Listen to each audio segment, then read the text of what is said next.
ओम शांति। आज 27 अप्रैल 2021 की बाबा की साकार मधुर महावाक्य। बाबा कहते, मीठे बच्चे, तुम्हारा स्वधर्म शांत है। सच्ची शांति शांति धाम में मिल सकती है। ये बात सबको सुनानी है। स्वधर्म में रहना है। प्रश्न, कौन सी नॉलेज एक बाप के पास है जो अभी ही तुम पढ़ते हो? बाबा ने उत्तर में बताया, पाप और पुण्य की नॉलेज। भारतवासी जब बाप को गाली देने लगते हैं तब पाप आत्मा बनते, और जब बाप को और ड्रामा को जान लेते हैं तब पुण्य आत्मा बन जाते हैं। ये पढ़ाई तुम बच्चे अभी ही पढ़ते हो। तुम जानते हो सबको सदगति देने वाला एक ही बाप है। मनुष्य मनुष्य को सदगति अर्थात मुक्ति, जीवन मुक्ति दे नहीं सकते। गीत बजा है आज, इस पाप की दुनिया से। ओम शांति। बाप बैठकर बच्चों को समझाते हैं कि ये है पाप आत्माओं की दुनिया। वह भारत को ही कहेंगी कि भारत पुण्य आत्माओं की दुनिया थी, जहाँ देवी देवताओं का राज्य था। ये भारत सुखधाम था और कोई खंड नहीं थे, एक ही भारत था। चैन अथवा सुख उस समय में, उस सतयुग में था, जिसको स्वर्ग कहते हैं। ये है नर्क। भारत ही स्वर्ग था, अभी नर्क बना है। नरक में चैन अथवा सुख शांति कहाँ से आए? कलयुग को नरक कहा जाता है। कलयुग अंत को और ही रौरव नरक कहा जाता है, दुखधाम कहा जाता है। भारत ही सुखधाम था जब इन लक्ष्मी नारायण का राज्य था।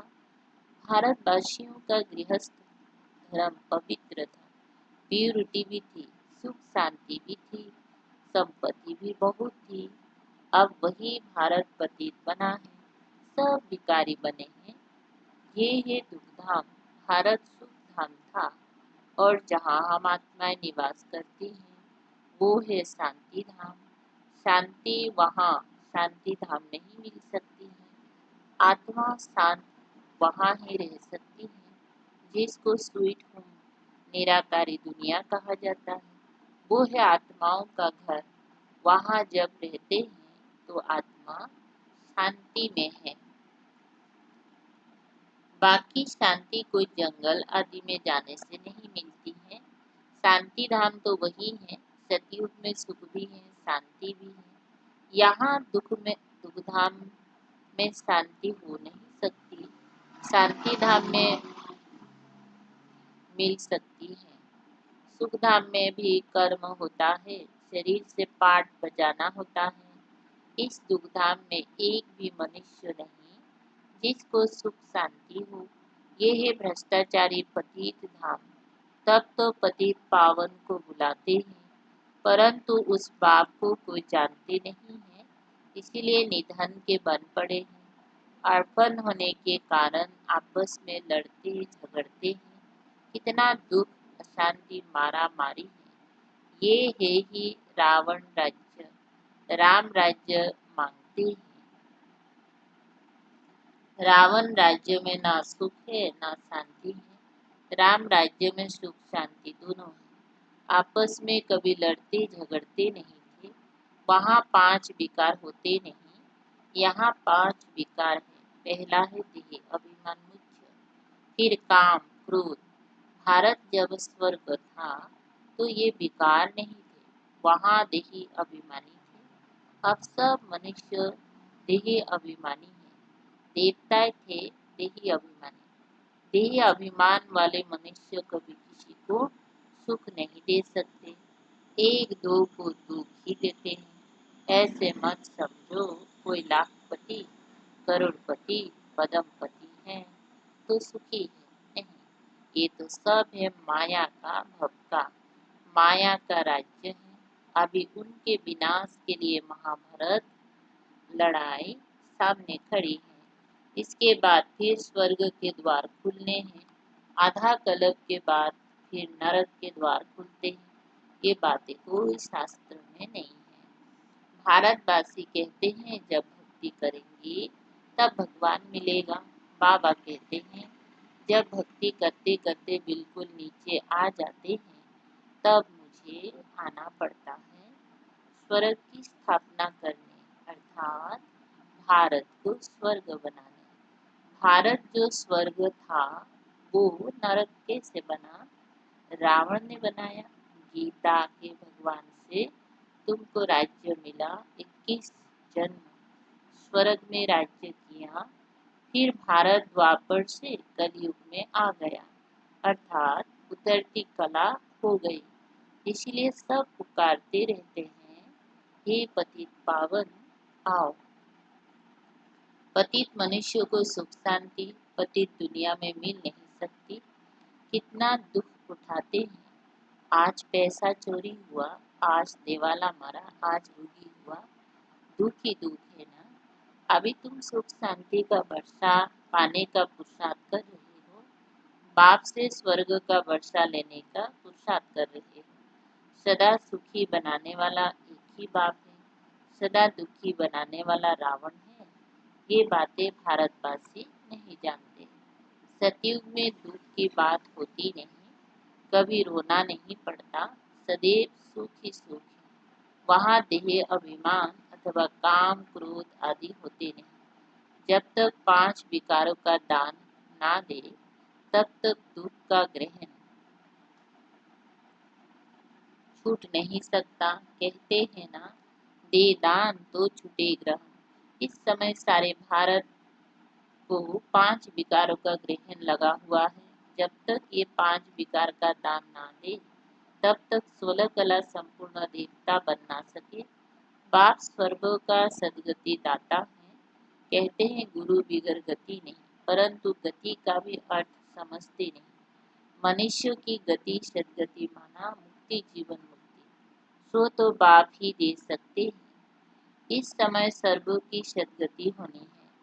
दिल्ली को कहते हैं न्यू दिल्ली, पुरानी दिल्ली, परंतु अब न्यू तो है नहीं। न्यू वर्ल्ड में न्यू दिल्ली होती है, ओल्ड वर्ल्ड में ओल्ड दिल्ली होती है। बरोबर जमुना का कंठ था, दिल्ली परिस्थान थी, सतयुग था, देवी देवता राज्य करते थे। अभी तो पुरानी दुनिया में पुरानी दिल्ली है, नई दुनिया में तो इन लक्ष्मी नारायण का राज्य था। भारत बस ये भूल गए, नया भारत नई दिल्ली थी तो उनका राज्य था और कोई खंड नहीं था। ये कोई भी नहीं जानते, गवर्नमेंट ये पढ़ाती नहीं है। जानते हैं ये तो अधूरी हिस्ट्री है। जब से इस्लामी बोधी आए हैं, लक्ष्मी नारायण के राज्य का कोई को पता नहीं है। ये बाप ही बैठ समझाते हैं कि सारी सृष्टि का चक्र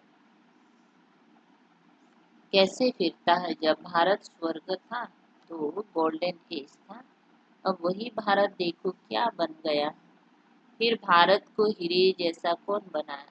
बाप कहते हैं जब तुम बहुत पापात्मा बन जाते हो तब मैं आता हूँ पुण्य आत्मा बनाने। ये ड्रामा बना हुआ है जिसको कोई भी नहीं जानते। ये नॉलेज सिवाय बाप के कोई दे ना सके।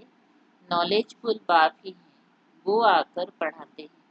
मनुष्य मनुष्य को कभी सदगति नहीं दे सकते। जब देवी देवता थे तो सब एक दो को दुख सुख देते थे, कोई भी बीमार रोगी नहीं होते थे। यहाँ तो सब रोगी हैं। अब बाप आए हैं फिर से स्वर्ग बनाने। बाप स्वर्ग बनाते हैं, रावण नरक बनाते हैं। ये खेल है जिसको कोई भी नहीं जानते। शास्त्रों का ज्ञान है फिलोसफी भक्ति मार्ग, वे कोई सदगति मार्ग नहीं है। ये कोई शास्त्र की फिलोसफी नहीं है। बाप कोई शास्त्र नहीं सुनाते हैं, यहाँ है स्पिरिचुअल नॉलेज। बाप को स्पिरिचुअल फादर कहा जाता है, वे है आत्माओं का बाप।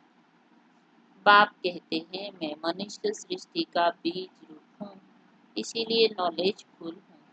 इस मनुष्य सृष्टि रूपी झाड़ की आयु कितनी है, कैसे वृद्धि को पाता है, फिर कैसे भक्ति मार्ग शुरू होता है, ये मैं जानता हूँ। तुम बच्चों को ये नॉलेज देकर स्वर्ग का मालिक बनाता हूँ। फिर तुम फिर तुम मालिक बन जाते हो। ये नॉलेज तुमको एक ही बार मिलती है, फिर गुम हो जाती है। फिर सतयुग त्रेता में इस नॉलेज की दरकार नहीं रहती। ये नॉलेज सिर्फ तुम ब्राह्मणों को है, देवता में ये नॉलेज ही नहीं है, तो परंपरा से ये नॉलेज आ ना सके। ये सिर्फ तुम बच्चों को एक ही बार मिलती है, जिससे तुम जीवन मुक्त बन जाते हो, बाप से बरसा पाते हो। तुम्हारे पास बहुत आते हैं, बोलते हैं मन की शांति कैसे मिले, परंतु ये कहना भूल है। मन बुद्धि आत्मा के आर्गन से, जैसे शरीर के आर्गन से आत्मा को पत्थर बुद्धि से पारस बुद्धि बाप ही आकर बनाते हैं, जो सतयुग त्रेता तक चलती है, फिर पत्थर बुद्धि बन पड़ते हैं। अभी फिर तुम पत्थर बुद्धि से पारस बुद्धि बनते हो। तुम्हारी पारस बुद्धि जो थी उसमें खाट मिलती गई है। अब फिर पारस बुद्धि कैसे हो? बाप कहते हैं, हे आत्मा मुझे याद करो। याद की यात्रा से तुम पवित्र बनेंगी और मेरे पास आ जाएंगे। बाकी जो कहते हैं मन की शांति कैसे मिले, उन्हें बताओ कि यहाँ शांति हो कैसे सकती। ये है ही दुखधाम, क्योंकि विकारों की प्रवेशता है। ये तो बेहद के बाप से ही वर्षा मिल सकता है। फिर रावण का साथ मिलने से पतित बन जाते, फिर बाप द्वारा पावन बनने में सेकेंड लगता है। अभी तुम आए हो बाप से जीवन मुक्ति का वर्षा लेने। बाप जीवन मुक्ति का वर्षा देते हैं और रावण जीवन बंध का श्राप देते हैं। इसीलिए दुख ही दुख है। ड्रामा को भी जानना है। दुखधाम में किसको शांति सुख शांति मिल ना सके। शांति तो हम आत्माओं का स्वधर्म है। शांति धाम आत्मा का घर है। आत्मा कहती है हमारा स्वधर्म शांत है। ये शरीर बजा नहीं बजाता हूँ, बैठ जाता हूँ, परंतु कहाँ तक बैठे रहेंगे? कर्म तो करना ही है। जब तक मनुष्य ड्रामा को नहीं समझे तब तक दुखी रहते हैं। बाप कहते हैं मैं हूँ ही गरीब निवासी, यहाँ गरीब ही आएंगे। साहूकारों के लिए तो स्वर्ग यहाँ है, उनकी तकदीर में स्वर्ग के सुख है ही नहीं। बाप कहते हम गरीब निवाज हैं। साहूकारों को गरीब और गरीबों को साहूकार बनाता है।